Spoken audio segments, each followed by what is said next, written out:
Hey, it's your boy Nathan here, aka Six Cinema. Welcome back to the channel. If you are new to this channel, thank you for coming by and I welcome you. Like I said, my name is Nathan and this is Six Cinema, or I'm Six Cinema. It's one or the other. Anyway, you probably already know by the thumbnail of this video, but today I am going to show you how to edit in Lightroom mobile, because you can edit on your phone now, and iPhones, you can get pretty good photos with them. So being able to edit on your phone, it just makes it one step easier. Anyway, let's get into it. Before we get into it, make sure you go onto the App Store and download Lightroom so you're able to follow along with me and we can go step by step on how I edit my photos. So once you have Lightroom downloaded, go into the app. You want to go down to the bottom and there's this blue oval there, and on the left side there's a screen that has a plus on it. You want to click that and import from camera roll. Go through your photos and choose the right one, and I'm going to choose this one right here. So the first thing I do when I get into Lightroom, I always crop my photo to what I want the size to be. And plus, like look at this photo. I have my finger in the top left. I want to get that out of there. So the first thing I'm going to do is crop. I'm going to crop it to the size that I like. I'm going to have my subject in the middle of the frame. So on the bottom is where all of your different effects and light and color that you're going to adjust. So let's jump in and we're going to go over to the lighting. I skip exposure at first because I want to do that at the end. I like a dark, moody tone to my photos, so I wait for the exposure until the end once I'm completely finished my photo. So I play with the contrast, get the contrast up there a little bit, about 26. Then I'm going to drop those highlights again because I like a darker image. I'm going to bring the shadows up a little bit because I don't want my subject to blend with the background because the shadows are so dark, and now that I'm bringing the highlights down, so I bring those shadows up. My whites I'm gonna probably leave about there. I'm gonna bring it up a little bit, and my blacks I'm gonna drop just a tiny bit also. So now we're done with light so far. Now let's jump into our color.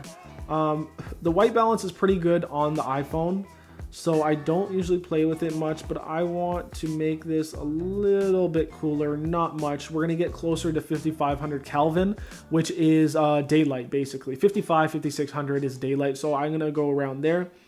I always up the tint on the magentas because I don't like the way the image comes out green. I don't know if it's just iPhone, but I definitely up that tint to magenta more.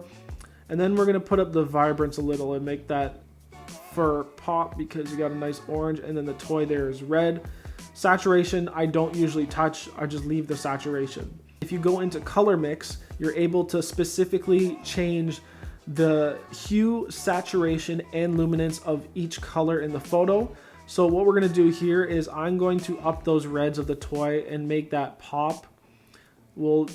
Saturation will go up a little, the luminance will make it brighter, and now we're going to go over to the hue, which is going to change the color of the fur, and we're going to make that up a little bit, make that a little brighter so it stands out. Again, yellows, we're going to make it over to the orange a little bit more because it's naturally, her fur is naturally orange.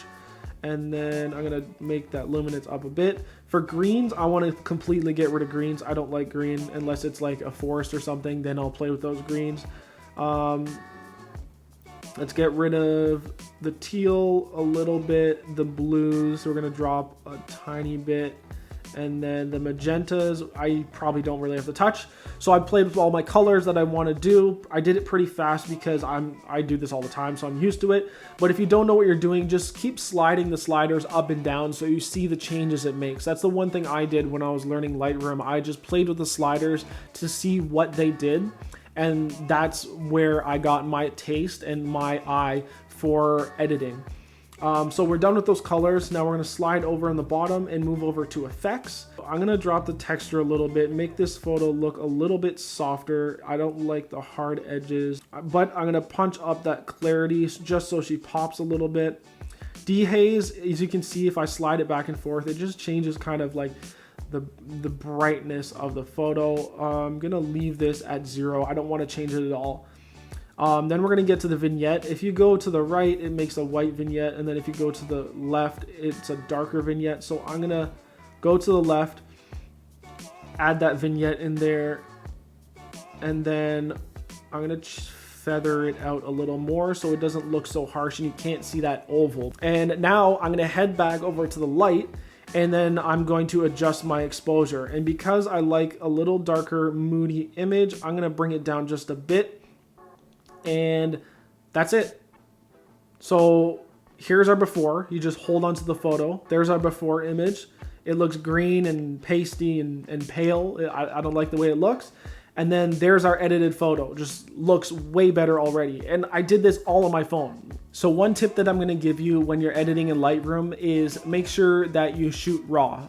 There's a lot more data to play with, and you're able to change those colors and play with the saturation and the exposure, all those things when you're shooting in RAW compared to when you're shooting with JPEG. Hopefully you were able to follow along the whole time and you got your photo. Again, this is the way I like to edit because I like a moody, darker photo.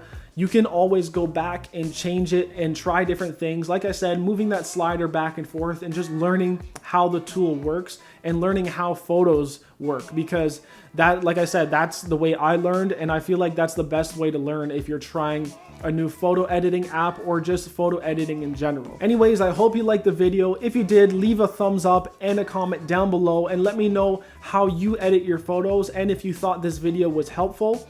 Also hit that subscribe button because I'm gonna be posting a lot more videos, and I will see you next time. Take it easy. Peace.